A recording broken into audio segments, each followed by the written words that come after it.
Good evening. My name is Scott Newstock, and I'm the Executive Director of the Spence Wilson Center for the Humanities. Last fall, when I started in this new role, my very first goal was to invite Shelly Lowe to speak on our campus. A citizen of the Navajo Nation, Lowe became the 12th chair of the National Endowment for the Humanities in 2022. I was especially eager to hear Lowe discuss the NEH initiatives to strengthen our democracy, as well as to reflect upon the ethics of artificial intelligence. Needless to say, things have changed since we issued our invitation to Dr. Lowe. Just to provide a recap for those of you that maybe have not been paying attention to this particular aspect of the storm, on March 12th, 2025, she left her position as NEH chair at the direction of the president several months before her 4-year term was over. On April 2nd, all 50 state humanities councils were notified that all awarded grants, which support local museums, historical sites, and community projects nationwide, had been canceled in their entirety effective April 1st, the day before the announcement.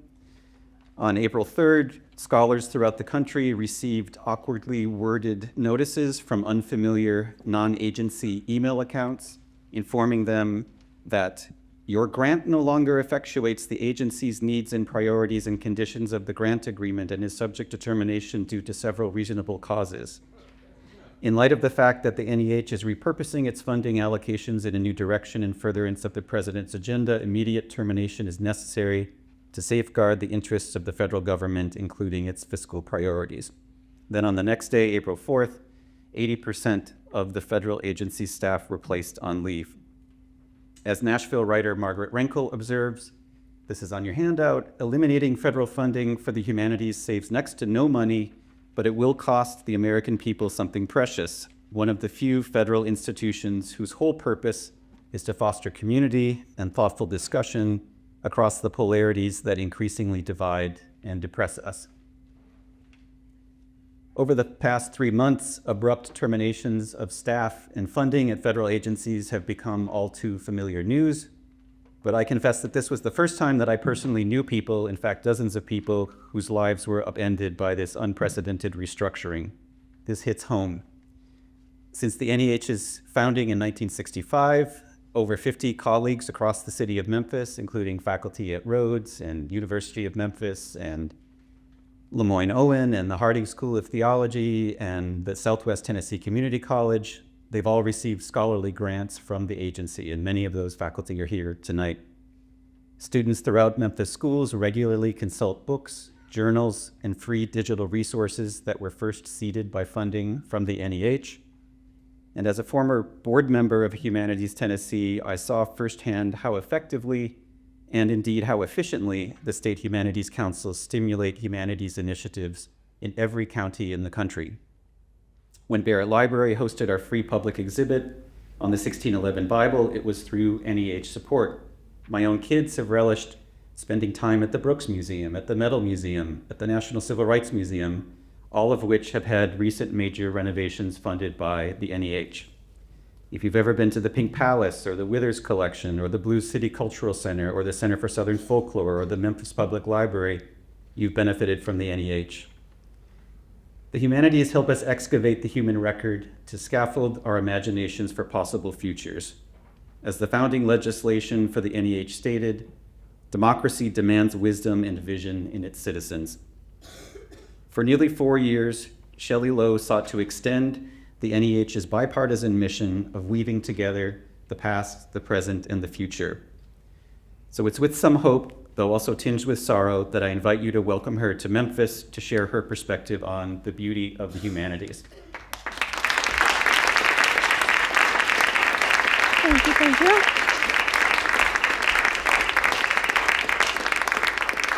Good evening.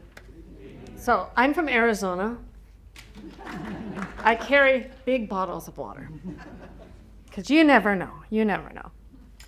Well, hello. So nice to be here. Yat she Shelly Lowe yinishia bilagana nishlin anesthesia touching bashachi bilagana dashache do trabaha dashanale lo kantel de nasha do Washington de shigan My name is Shelly Lowe. I'm Navajo. I grew up on the Navajo Reservation in Northeast Arizona in a small community called Ganado. I now live in Washington, D.C. I used to say live and work. I don't work at the moment. I was fired. Thank you for letting everybody know. What do you think? Yes, thank you. And it seems really scary, right? It seems really daunting right now. And it seems like we just don't know where we're going or what's going to happen. And trust me, if you were working in a federal agency while it was all happening, it was extremely daunting and it was extremely nerve-wracking. And the first thing that I want to say is a huge shout out and a thanks to all of the staff at NEH, because they were amazing. They continue to be amazing. They were dedicated. They were so committed to the work that they were doing and being able to support humanities initiatives across the entire United States. And many of them now are looking for jobs. So if you know of jobs, let us know, because they are fabulous. And there's nothing that could have happened under my tenure or in the agency without the dedicated staff that worked every single day. And were working tirelessly up to the very end, to the point where they got those letters that said, you are now on administrative leave. And then a couple days later, you have been laid off, right? So very sad, not something that we like to think about very often. But I'm here to talk about what it means to share humanities, the importance of the humanities, the strength of the humanities, but more importantly for me, and you'll hear as I go through my talk, what it means to think about the endearing and the enduring beauty of the humanities, which is a part of everything that we do every single day. So I do have remarks that I will read, and I'm going to try to stay close to the microphone so it doesn't go in and out. But for the past 3 years, my job as chair of the National Endowment for the Humanities was really dedicated to speaking nationally and all over, and I mean I went all over the place, about living with the humanities, right? And about the stories and the lessons that define who we are as people. But the reality is, for the past 3 years, I was in a constant search for a clear definition of the humanities. And this was a definition that I could share to every single person I spoke to, everybody who I had the opportunity to speak in front of, who could walk away after listening to me and say, I know exactly what the humanities are, and I know exactly how foundational they are to my life, to your life, and to our entire world. So I think, as we all know, you all are here because you're familiar with Rhodes College or familiar with the humanities, so I don't have to tell you, but I often have to say, when we hear that term humanities, if I'm speaking to the public, if I'm speaking to a small community, a lot of people think that's not the work that I do, because they see that term is very lofty, right? It's highbrow, it's academic, it's what you do in school, or it's what you do specifically in universities. And from a scholarly standpoint, you all know the humanities is a collective catch-all, a term we use for fields like history, and this is in our legislation, it lists all of them, literature, languages, philosophy, art history, religion, jurisprudence, ethics, and many, many more disciplines that are growing to this day, but that are unlike the sciences and the social sciences. They derive their knowledge from non-empirical approaches. So whether or not you majored in the humanities degree, you probably and almost certainly took a humanities-based course as part of your general education requirements. Or you might have been lucky and had Newstock here as your professor and was teaching you all about the humanities and Shakespeare. But what you may not realize is how the humanities have really impacted you, and that how they are a part of every single thing you do every single day. They are quite literally the things that make us human beings. They are the stories, they are the teachings that we have learned, they are the experiences, both individual and collective, that inform each and every one of us how we are supposed to live, how we are supposed to interact with each other, and how we are supposed to live with the natural world. They are also how we know what decisions to make and what we take into consideration when we make those decisions.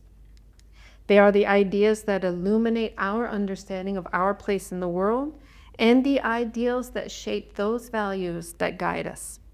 And when we don't take time to consider those particular encounters we have with culture or philosophy or history or tradition or languages, religion, art, law, literature, those things that allow us to interpret our daily events and in our lives and our world, every moment of our existence every day is grounded in the humanities. So when I'm asked to define the humanities, and some people have heard me define it, and the students heard me this morning, what I think about is the poem Perhaps the World Ends Here by the former U.S. Poet Laureate Joy Harjo of the Muskogee Creek Nation. And I bring her here tonight because this is some of the traditional land for the Muskogee Creek in this area. And she writes, "The world begins at a kitchen table. It is here that children are given instructions on what it means to be human. We make men at it. We make women." And this is who we are, right? We absorb humanities instructions from our very earliest days, and most memorably, oftentimes, from those conversations we have at home or around the kitchen table. And we continue to grow and refine them, and we act upon them with each and every experience we had. Now, I told you I grew up in a very small rural community in Northeast Arizona, and it didn't dawn on me how much I carry the history, the traditions, the values that I learned at my kitchen table, at my grandmother's kitchen table, at my other grandmother's kitchen table. Those things that I learned from my parents, from my grandparents, from my aunts, from my uncles, my cousins, and many extended family members. Navajo families, we can be very large. When I started my role at NEH, it dawned on me that I have always known and been informed by the humanities, even though I had not known that that's what was informing my life. I didn't think about it as humanities, right? Because when I define humanities, in my simplest explanation is that the humanities are our creation stories. And as a Navajo, this creation story consists of our emergence from 4 other worlds, the placement of our 4 sacred mountains, the creation of first man and first woman, the teachings of the holy people, and the relationship of every Diné person or every Navajo to changing woman and to each other. So when I introduced myself to you, I told you my clans. And if you are Navajo and you are in the room and you and I have the same clan, we are related. And we had to treat each other based on how we are related, regardless if we had never met each other before. That's how we learned to be Navajo together. And these humanities lessons were embedded in the language that I heard, the Navajo culture that surrounded me. I was taught these stories in school. I was taught these stories outside of school. And these lessons were continually strengthened through repetition in songs that I heard, through prayers, through community gatherings, and just the things that people reminded me of every day. So right now I live in Washington, D.C. It's a little bit different. It's a little bit difficult right now also. But I continue to draw upon these strengths, right? These cultural traditions that I was taught, these foundations that I had. Every single day when I interact with students, when I interact with staff, when I interact with my neighbors, just in my daily encounters with this city, right? That is quite an interesting city right now. And all of the many institutions that we find there. But also in my personal traditions and histories that I have formed around my own kitchen table with my own children and with my grandchildren, right? We carry these forward, even though there are things that we grew up with. We carry these in our daily life as we move forward. And each of these encounters, each of these things that we do is necessarily involving an exchange of knowledge, an opportunity to share my story, or you share your story with me. And in return, we are receiving the wisdom, we are receiving the teaching from the people and the places that we are learning from. I'm not doing the whole talk. This is the shortened version of the talk. So I proudly served 3 years, right, as head of NEH. And so you all have the legislation. And if you don't have the legislation, please come and grab it, right? It was founded in 1965 by an act of Congress. And thank you so much, Scott, for saying its foundation is democracy demands wisdom and vision in its citizens. And I always pause on that statement in the legislation. And I want to always reflect on those. Democracy demands wisdom and vision in its citizens. Because those words explicitly connect humanities, democracy, and citizenship. And the legislators who called for the creation of NEH recognized that humanities are fundamental and necessary to a thriving country and society.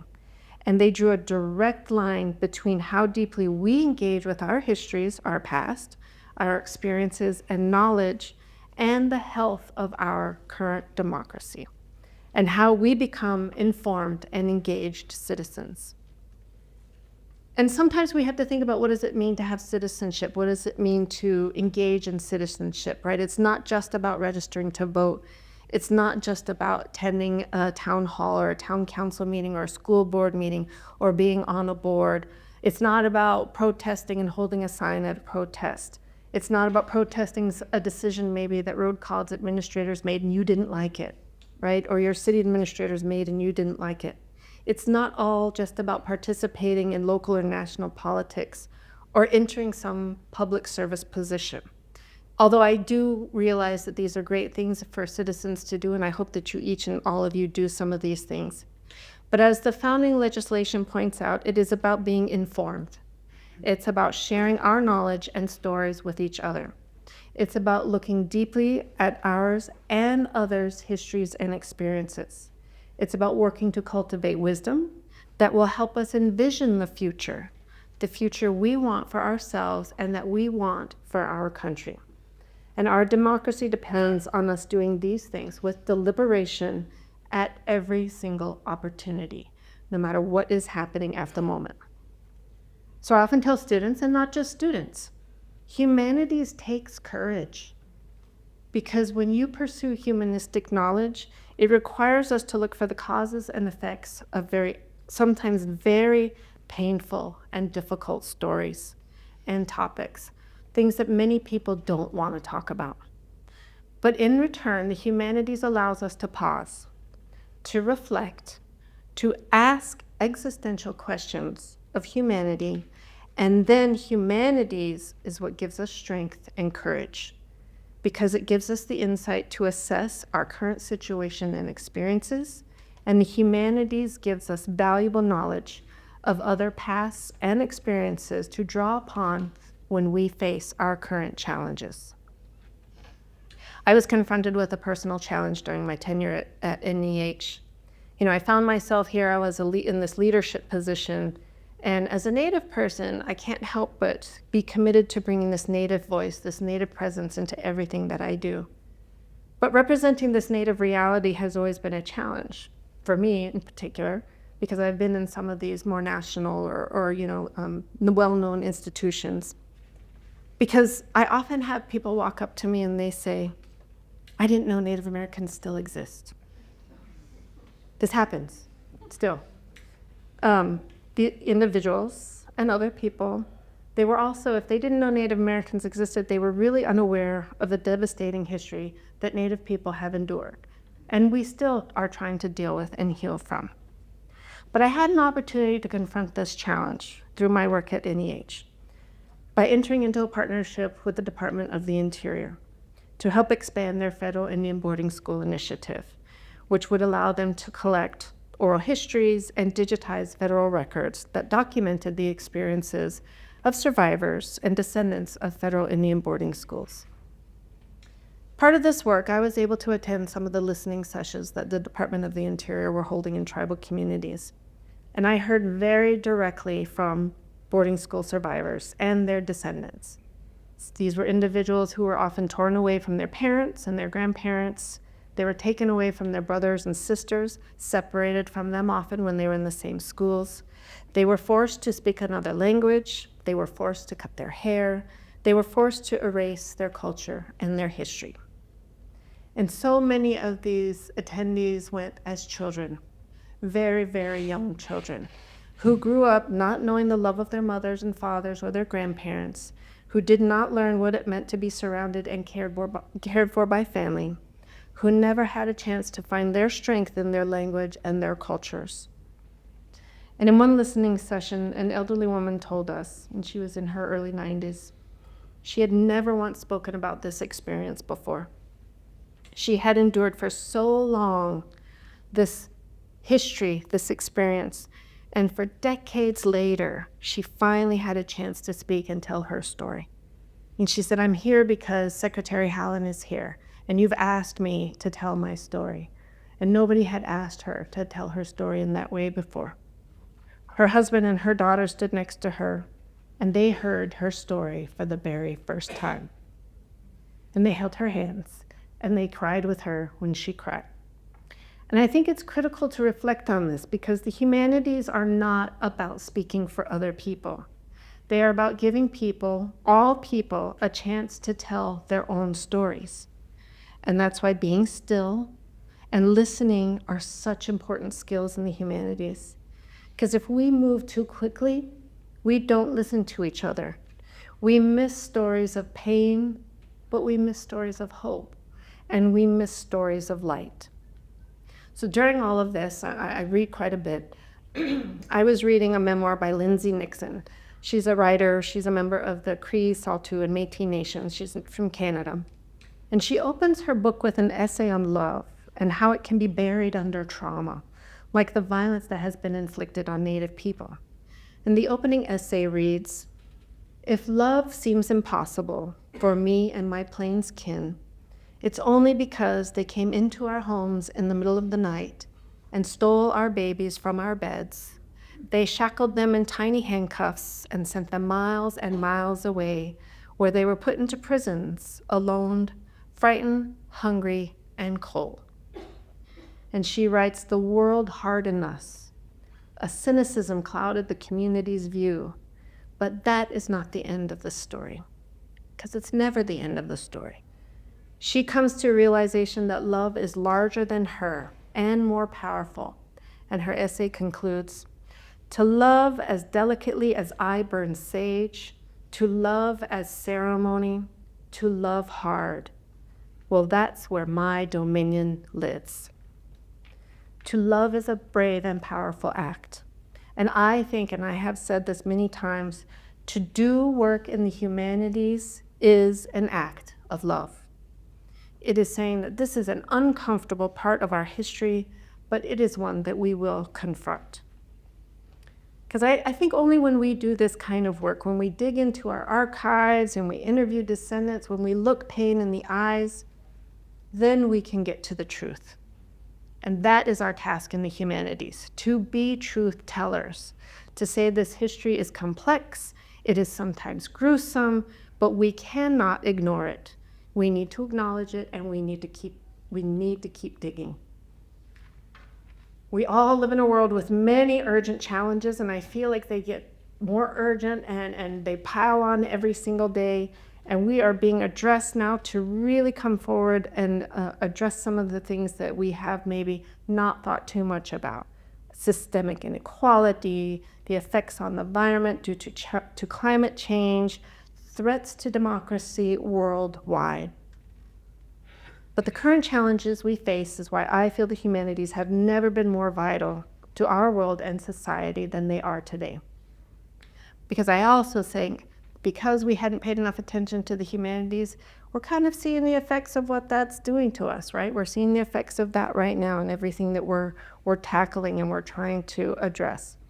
But if we're going to tackle these very difficult and complicated issues, we need the wisdom of the humanities to help us understand the root of these problems, who they affect and how, and to help us create a vision of how we are going to develop creative and new solutions. So I was recently at an exhibit opening at the Australian Assembly in Washington, D.C., and it's called the 8th Day Exhibit. And in speaking to her work, the Palestinian-Australian artist, her name is Luxa Turner, explained how the universe is made up of stories, not atoms. Her exhibition is made up of stunning paintings of trees from the evocative desert landscape of Australia, where she spent her time collaborating with the Aboriginal community who called this place home. As she made her cultural connections, she became part of a process, and she says it was dancing spirit back into the country and shaping the future of healing journeys. For her, it is impossible to consider how the stories we tell and the connections we make shape our realities. Or it's important to consider how stories and connections shape our current realities. Last year, I participated in the 2023, well, 2 years ago, it was 2023, Maryland One Book event with Tommy Orange. Some of you have probably read There, which was that year's selection. And the One Book program celebrates the power of books, right? Many of the states do these book programs because books inspire us, they inform us, they introduce us to new and unknown realities, they help us to connect to our own histories. And Tommy Orange does all of this in his writing, but he doesn't do it by sugarcoating what's happening in his stories. This was his debut novel, There, and it follows 12 urban natives as they prepare and head to the big Oakland powwow. The characters in There are like many people we all know in our own lives and in our own families. They are unvarnished, they are bold, sometimes they're hesitant, but they are deeply connected to one another through a shared history. And here we are, they seem to say to us, we are contemporary reality. But in his fiery prologue, Tommy Orange returns to the horrors of the early 1600s, when natives were massacred, their heads were paraded around on sticks or kicked through the streets, and as he writes, like soccer balls. He continues, and I quote, "We are the memories we don't remember. Memories that flare and bloom unexpectedly in our lives like blood through a blanket from a wound made by a bullet, fired by a man shooting us in the back for our hair, for our heads, for a bounty, or just to get rid of us." But I wouldn't call the characters in There their victims. Some are running away, but others are running toward. They are all continuing the journey that Native people have been put on since the 1600s, and they are all survivors. And it's that glimmer of hope, right, that runs beautifully through this novel. Even in his final devastating scene, if you've read it, right, where death compounds death, he writes, Tony, his character, isn't going anywhere. And somewhere in there, inside him, where he is, where he'll always be, even now it is morning, and the birds are singing. So I think there is a perfect example of the humanities at their finest. Through literature, we can see evil and loss and pain and despair, but we can also pull ourselves through to see hope and strength. And if we are to strengthen the humanities, and I think that we are all in a place now where we need to make sure that we are doing what we can to strengthen the humanities, we need to create spaces and opportunities for communities and people to tell their stories. And we must each take time to hear those stories. If we don't know our stories, the universe will continually be unknown to us. And we, in return, will be unknown to each other and to the universe. In A Blessing, the Navajo poet Lucy Tapahanso writes, "May each of us remember to share our stories with one another, because it is only through stories that we will live full lives." Right? It's in our stories that we become real to each other, that we are awakened to new worlds, to worlds of beauty and possibility. I'm asking each one of you today, and I ask this of the students, to be aware and treasure your own creation story. How many of you can tell your creation story? How many of you have shared that around the kitchen table, the lessons that you carry with you? I'm asking you to know those stories and those lessons and to share them generously with the world, and to seek out those stories of your neighbors, of your institution, of your country. Because each story is unique and each story has an important lesson when we listen and we take heed to those lessons. The cultural knowledge that you have acquired over your lifetime will anchor you and help you forge your own path in life, rather than seeking to conform to somebody else's. Like when I started, I said, people tell me they didn't know natives still exist. I still get that to this day. And that tells me we have done a very bad job of telling stories, real stories, diverse stories in this country. And we have not been seeking out these stories. So I'm asking you to start asking each other, what is your history? How does your history interact with what I understand as my own place, my own people, my community, and my country? And if we could all do that, I promise you these discussions will change you. Sometimes they'll be really great and funny and you'll laugh, and sometimes they may be tense and you might disagree. But they will change you, and that in turn will change the world. Our task in the humanities is simple. It's never easy, but it is to study the past, to hear new perspectives, and to, above all, to remember there is too much at stake for us to forget. So many of us are anxious right now. We are unsure of what the future is going to bring us. But I'm here to remind you that this is not a time to live in fear, to close ourselves off. This is a time to be brave. It is a time to be awake to wonder. It is a time to question and seek answers and build the world you want, the world that you have always wanted. The humanities help us to do that. They help us to reach people in our communities and across the nation. They help to remind us that we are not that different from one another, that we all love, that we all live, and we all do this by telling stories. My search for a clear definition of the humanities is ongoing, and I'm asking you all to be a part of it. But I also have to say our work in the humanities is ongoing. It doesn't disappear, and it doesn't stop. But what I've learned is that the world is full of beauty, shared through story and connections with one another, right? Humanities is the foundation of that beauty, as much as it is beauty that makes up the humanities, right? The humanities have an endearing beauty. As Navajos, one of the things that we are taught is to always walk in beauty. You strive every single day to walk in beauty. And over these 3 years, I have seen firsthand how our nation is truly wrapped in beauty through the work that we all do in the humanities and because of the humanities. So from this point on, may we all walk in beauty, confident and brave, and armed with the tools of the humanities. And we will open to questions.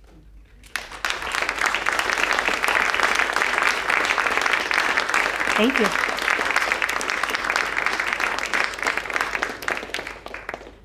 I'll let you choose which side you want. Yeah.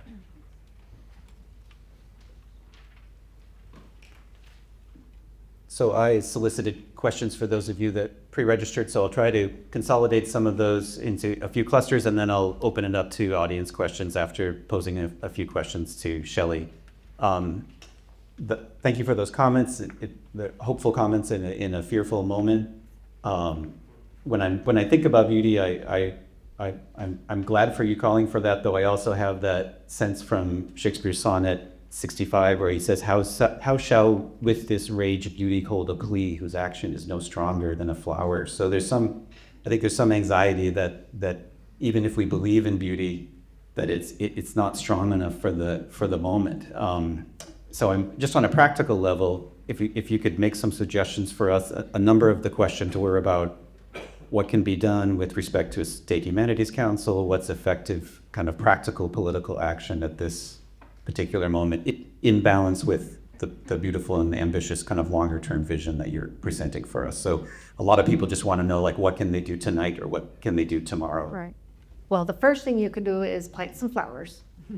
Flowers that rebloom every year, right? That's helpful because they will come back, right? And even sometimes we don't expect them to. You're like, hey, where did that come from? I'm not sure. I've tried to say to individuals, I was so devastated by what has happened to the state councils. And we have 56. So we have 50 state councils and 6 jurisdictional councils. And many of these councils receive upwards of 90% of their funding from NEH. So it means that, in the next month or so, there's going to be a number of councils that are going to shut their doors and are not going to have any staff, no grants, no programming, anything that's going to be happening. And this is absolutely devastating for those areas and those states where these councils are not going to be able to continue on. So one of the first things I think that we had a hard time from the very get-go talking about what NEH does, right? What is NEH? What do they do? I was going all around the country and people were like, you're NEA? National Endowment for the Arts? No. We're the other one, right? We're the other one. What is that? And it's like, okay, let's step back, let's redo this. So the first thing is to explain to anybody and everybody that you can, who is NEH, what does NEH do, and how have you interacted with NEH, right? Because we didn't do a good job at NEH ever telling our story and the impact of the work that we did. We were kind of an agency that gave money to entities and then said, make sure you tell a good story about the work that you have done, right? We just didn't have that capacity within the agency to be able to be kind of that really great PR piece that we should have been doing. We had started to try to build that up, right? So tell the story of what has happened with NEH, but more importantly, it's time to start documenting what is being lost, right? Because if we don't document what's being lost, we won't know down the road the real impact that having NEH and then not having NEH is going to have on communities and states and institutions, right? So we have to document the changes that is happening. We have to document on a regular basis how this affects my actual life. Like, what do I no longer have access to? Because a lot of people will not understand that there are things that they no longer have access to because either they never took advantage of it because they didn't think about it, but when they figure out, oh wait, you know what, that used to be there, what, that's not there anymore, right? And now when it's gone, it's kind of like, oh, I had to think about that. Document what is happening. Reach out to your state council. If there's state council here in Tennessee, they need some help, right? And there's anything that you can do to support them they're going to be asking for money, they're going to be fundraising, they are of course talking to your elected officials in the state, right? But there are other things that we can do to support our state councils as well. Sometimes it's just volunteering, giving them a little bit of time. Sometimes if they're still active and they're still able to do events, it's working with them, collaborating with them, partnering with them to bring events into your community or to shine light on some of the things that you know are happening, but maybe the rest of the state or your local area doesn't know is happening. Keep all of that going. And it's very important also to really point out, why is this happening and who is causing this to happen, right? So what happened with NEH is Doge finally got word of, yes, oh yeah, there's this little agency, right, called NEH after IMLS was kind of dismantled. Can you explain what IMLS is? Oh, the Institute of Museum and Library Services. So they are not legislatively created through an act the way NEA and NEH are. So it's easier to kind of defund them and dismantle that organization as opposed to those that have been created through legislation. So Doge finally got a hold of kind of, this idea like, we've got to go over here and check out NEH. And it's a matter of, this efficiency is, well, they're pretty efficient about doing the efficiency work, right? They run an algorithm, they run some AI, they look for keywords and they say, okay, this has to go. Right, so they're very good about that part, but there's no thought in terms of like, wait, hang on. If you get rid of this, what does that mean? Is that part of your legislation? Funding the state councils is part of our statute. It's part of the legislation. You have to fund the state councils, right? So, but that kind of work didn't happen. Understanding how this happened is extremely important if we're going to talk about it and we're going to make people aware of what the loss means and how it has come into being. So one of the things that I have realized, like I said, we're seeing what happens when humanities hasn't been kind of really supported and at the forefront and taught in schools, right? We haven't figured out how to get people to really think critically and think about things through text, like think about things through law, think about things through legislation, what has happened over history, right? We don't have people who understand how the government works. Very few people actually know how the government works. And when you don't know how the government works, you don't know how to respond, or you don't know how to say, hey, that's a bad idea, or hey, that's not legal, right? That's the other thing, right? And that's our fault. We haven't been teaching, we haven't been keeping ourselves up to date on how the government works.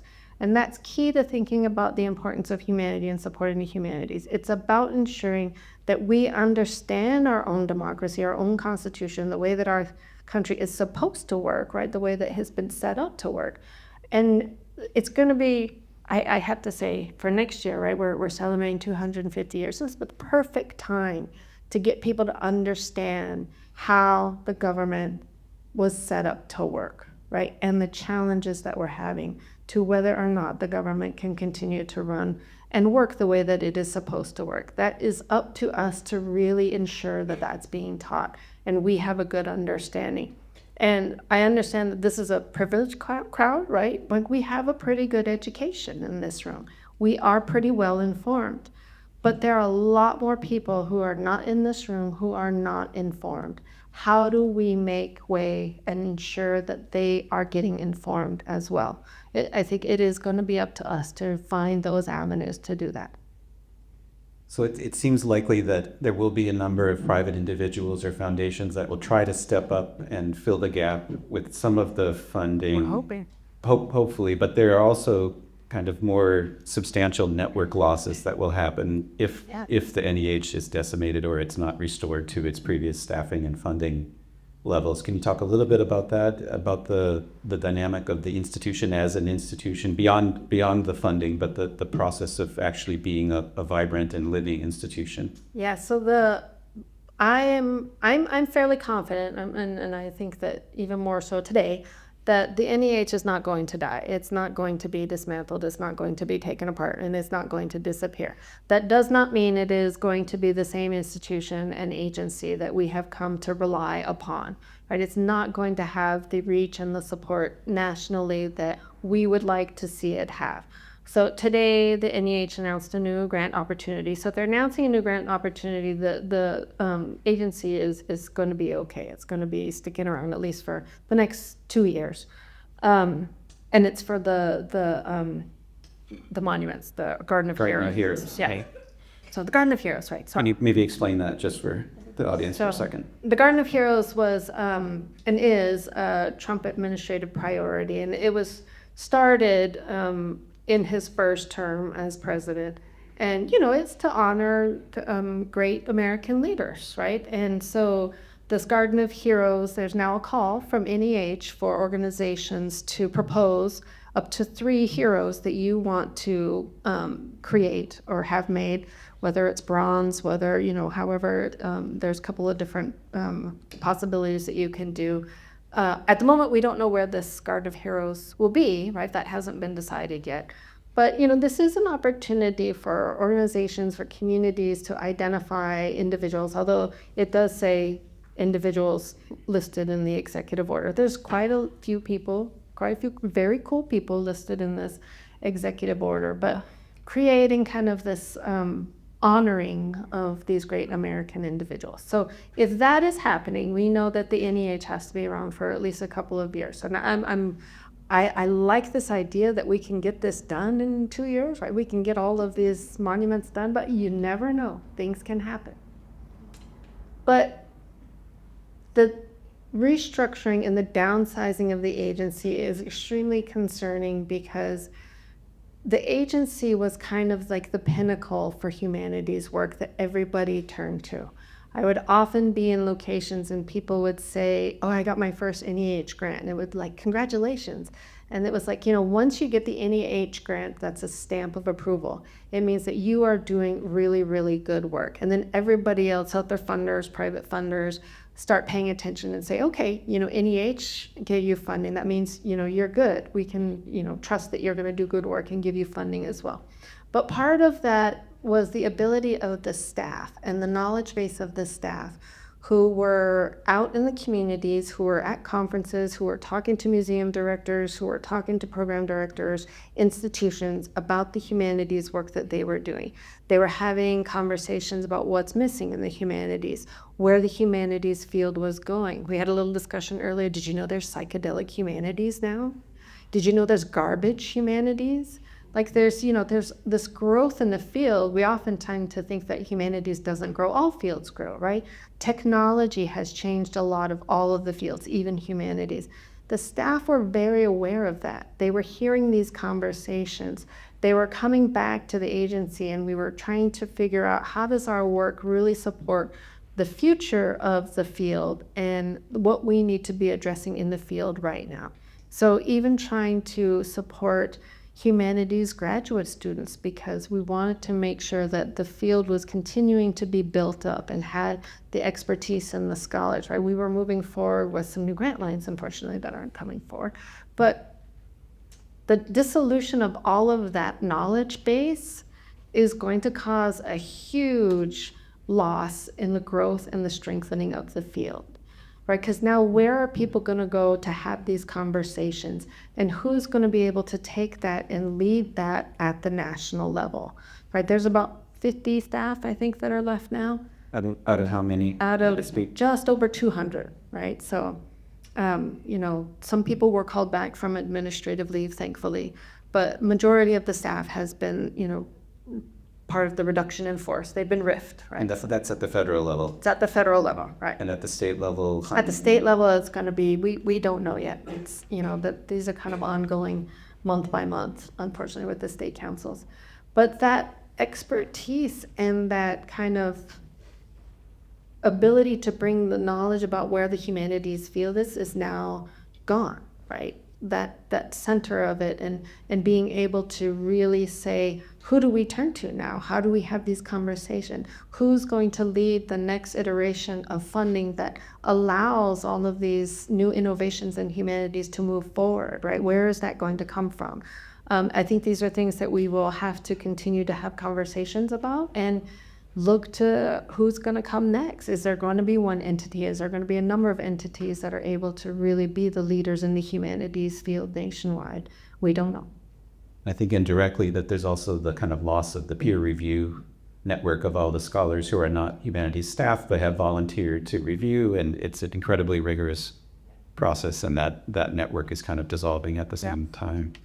Two of your initiatives were about artificial intelligence and the ethics and the kind of practical challenges that artificial intelligence present to us and how the humanities can respond to them. Could you just elaborate a little bit on that? And the other was on strengthening democracy, which feels ever more urgent. But those two major initiatives that you were behind, can you describe those to us? Yes. Well, we actually had three major initiatives, and they primarily corresponded to the priorities of the Biden-Harris administration. So we created American Tapestry, which was our new initiative under the agency, and it had three areas: strengthening democracy, equity, promoting equity, and then addressing our changing climate, or addressing the environment through humanities tools. So when I came in, we sat down with all the program directors. We have 7 grant lines. One of them is the state council. So 6, funding things that you could apply to, 6 funding lines you could apply to. And we said, okay, these are the kind of the new initiatives or the new areas that we want to do work in. What do you guys propose? And the staff were fabulous. They came in with all of these brand new grant lines and said, this is what we are hearing in the field. These are the things that we want to start addressing. We've had in the Office of Digital Humanities for a number of years, right? A lot of people hadn't thought about humanities in a digital sense, and there's so much work being done in the digital humanities. But the idea of artificial intelligence and technology and this rapid increase in the ability and technology that we see today, was being talked about with humanities scholars, but not in a way where it was being supported with funding, or that there could be research projects that were supported. So Brett Bobley, who is director of the Office of Digital Humanities, created a program called DOT. That's the short term, DOT. Dangers and opportunities of technology, because we didn't want to talk just about the opportunities, because we have funded some amazing technological programs and new ways of doing work in the humanities. But we also wanted to address through humanities tools the dangers of technology, particularly as they apply to humans, right? What do we need to really be aware of? So we created these new centers recently for collaborative work between institutions to really look at a topic in technology with humanities perspective and with kind of a humanities vision in mind. What does it mean when we bring our chat GPT into what is going to be future writing, right, and future scholarship, both in the humanities, but you could be outside of the humanities as well. We had scholars who were talking about what is it, what is the history of guns and how does that technology, right? It is a technology that has come into humanities and on our lives. What is that kind of looking at it from a historical perspective to what we kind of think about today in terms of guns as technology and how they play a role in our society. So it became a very, very, very popular program, and the applications were increasing quite a bit. People were really excited to be able to talk about technology and humanities. And of course, that's one of the grants that's been eliminated. So we were trying, we were in there. In terms of democracy, it was really kind of wide open. One of the things that I and our senior deputy chair, who was Tony Mitchell, we were very interested in saying there are so many parts of our funding lines that are great, and there are lots of parts that we're lacking in. There were lots of underserved communities, small organizations, rural areas that we weren't reaching, Pacific Islands we weren't reaching, but young people. There were a lot of things that we were doing for museums, that were doing public programs, and they were creating curriculum.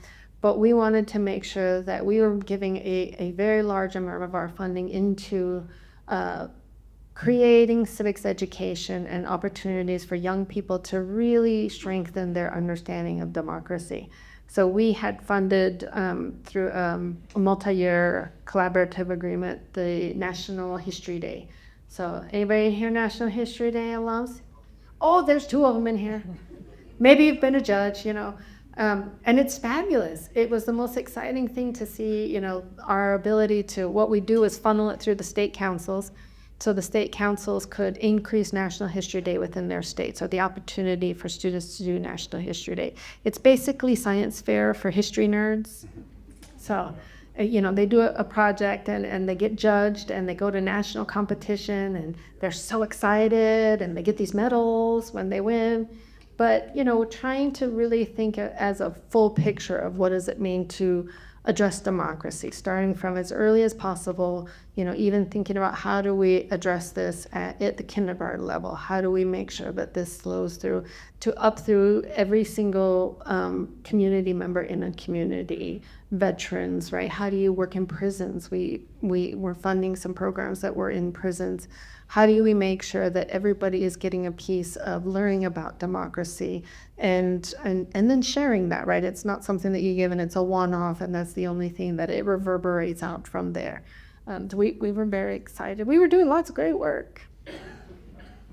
I'll open it up for questions now. Can you raise your hand if you have a question you'd like to ask Shelly Lowe?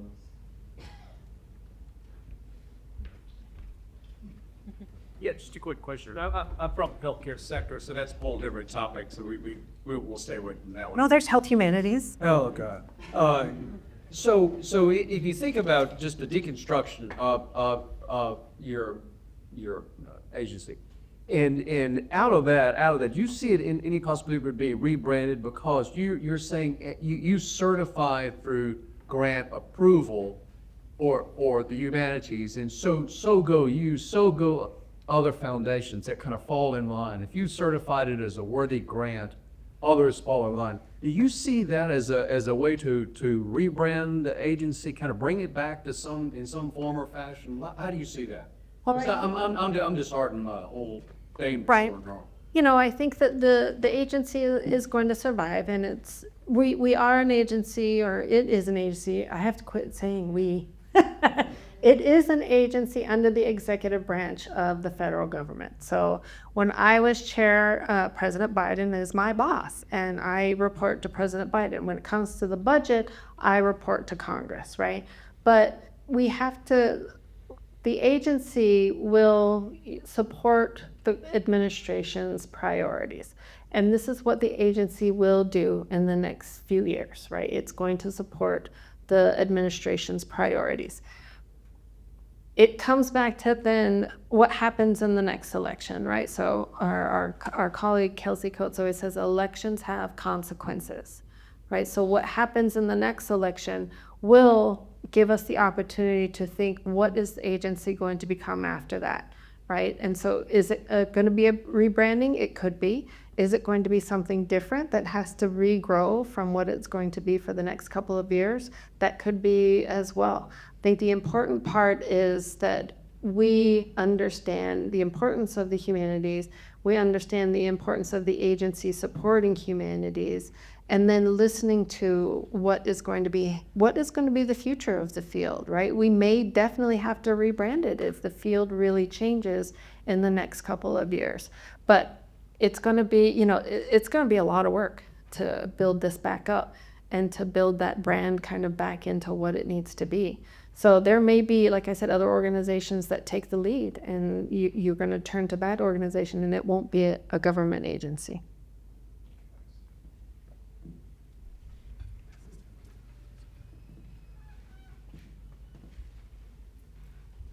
So you were talking earlier about elitism and the perspective that the humanities are an elitist thing. We have in America, we have this weird divide in both the humanities and in the arts, where if something makes money, it is separated out. So we've got opera, which has become an elitist, but also a not-for-profit endeavor. And we have musical theater, which makes money by the billions and is a for-profit endeavor. Perhaps poetry versus a Stephen King novel is a way of bringing it into the humanities world. And it does mean that, at least in the arts, which is my area, I can say that it leads to a poo-pooing of a lot of more populist things, rather than trying to find, so Phantom of the Opera is banished, right? Rather than trying to find the connections.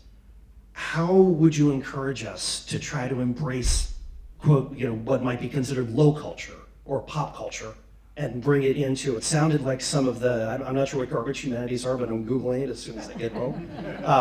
But how would you suggest, because some, in the arts at least, or at least in my field of the arts, we have brought some of this problem, this elitism, this separation, we brought it on ourselves by creating these divides between opera and musical theater, say, and rejecting the popular and audience-focused roots of so many of our art forms. Shakespeare, I don't want to speak for Scott, but Shakespeare has some of the same issues.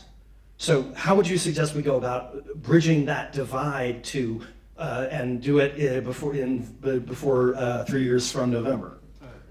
I have a really easy answer, but then I have to explain it. Lady Gaga. Right? So Lady Gaga. So one of the things that got reconstituted under the Biden-Harris administration was the President's Committee on Arts and Humanities, which informs, the administration on ways to strengthen arts and humanities nationwide and brings attention, right, to arts and humanities nationwide. So outside of the work that NEH, NEA, and IMLS were doing, although we were a part of this committee, right, so we participated. Who's on that committee? Lady Gaga. Do you know how cool that is? Do you know how cool the humanities became when Lady Gaga came, right? It's about getting those individuals that people look up to and convincing them in some way, shape, or form to talk about their work is the humanities, and to tell us humanities is really cool and this is what I am doing. But unfortunately, I think that's what it takes. It takes somebody who people can look to and say, that cool person is talking about humanities. And now I get it, right? So the state councils would always say, what do we do to get more people to pay attention and for our state government? And I said, you get your most famous person from your state possible to go with you and meet with the governor. And hopefully you have a really, really, really famous person that you can get to go, right? And then they can be supportive of you in the humanities. I mean, I think that is what it takes. It takes those individuals saying themselves, this is humanities work that we are doing, and spreading that word and letting people know that it's not just, scholarly work. It is real, it's everything that we're kind of doing. So you have to find the famous people. Dolly Parton. Oh my God, I love Dolly Parton. She's the one person I wanted to meet when I was in the job and I didn't get to meet her. And I wanted to give her a medal and I wanted to have an event with her and I still want to. Thank you. I keep putting it out in the universe. Please, Dolly, can we sit down and have some kind of recorded conversation? Love Dolly Parton. Yes. So for Tennessee, it's Dolly Parton. Most definitely. I don't even like how it's like that. Is there anyone on the legislative side who is your advocate? Yes. And if so, can we contact that person? Yes. Well, everybody says first thing you do is you contact your own elected officials. And your own elected officials are not just at the state level. Now, don't forget, you have elected officials at the city level. You have elected officials, does Tennessee have counties? At your county level, because the effects of not funding are going to be felt at the city and county levels as well. And they need to be aware that that is happening. So when it's the other thing about voting, you have to vote in every election, not just the national presidential election, right? You need to vote locally in your elections, and you need to encourage others, and you need to make sure that the issues that are being talked about are being understood and why it's important to vote that way. So you definitely reach out to your own elected officials, but the individuals that we have who are really supportive of us, not Alan Simpson, Idaho, the representative in Idaho, and I'm going to forget his name right now, Maine, Shelly Pingree were really supportive of us, Laura DeLaura in Connecticut. So the individuals who are on the funding side for NEH, which is on the House of Representatives side, and they are our champions, and they are the individuals who, and they're on both sides. They're Republican and Democrat, who are really fighting to make sure that we continue to get the funding that we get, and that we don't get closed out through a bill that goes through Congress. So there are definite people who are supporting us. Them, right? Them. I have to say them now. It's hard. Another question? He wants more Dolly Parton. No, it can't be Ned again. Sorry, Ned. I have one question, perhaps one last question, and it connects to what's happening at the agency right now, which is a lot of the funding that was pulled from previously promised grants is being redirected to, as you said, the Garden of Heroes, and then also to the 2026 anniversary of the Declaration in 1776. If you could envision, or if you could recommend a observation and a recognition of the 1776 anniversary in the spirit of what you just described, and all the complexity and wonderfulness and darkness and joy of that history, what would that entail, or what would you recommend that local institutions do? Because we know that on the federal level, it will be fairly uniform the way that it's recognized. What's the kind of more nuanced picture that you think institutions should be considering as 2026 comes on? My biggest suggestion is to celebrate. Celebrate your culture, celebrate your location, celebrate your history, and do it based on what you know, right? And allow every community in your area to be part of that celebration, and to celebrate what is so amazing about their culture, right? Or about their religion, or about their place here. Because far too often I told people, we were working on the anti-Semitism work with the White House, the Islamophobia work at the White House, and I said, well, I come in and I'm trying to really kind of think about what anti-Semitism is, and I said, I wasn't taught what Jewish culture and Jewish religion is about. I didn't grow up with anybody who was Jewish. I really can't say to you, what does it mean to be Jewish? And if I don't even understand that, like, how am I going to talk about being supporting anti-Semitism, right? You have to let people show us what is beautiful about their cultures. Let's learn about them, and that's the best way to celebrate, right, 250 years, because there's so much diversity, there's so much beauty within our nation that most of us don't know it, right? I've not been introduced to it yet, and it's okay to say that. It's okay to say, I don't know that, because nobody ever introduced me to it, but I would like to learn, right? And that's where I come from. And so I keep telling people, it is time to celebrate. It's time to celebrate who you are, what your culture teaches you, what is beautiful about your culture, and make it loud, right? Make it fun, and make people pay attention. Because it is going to be a fairly standard story coming from probably the federal government, but we can have lots of fun. It can be all kinds of things. Thank you so much for joining us, Shelly. We really appreciate your time. You were Memphis.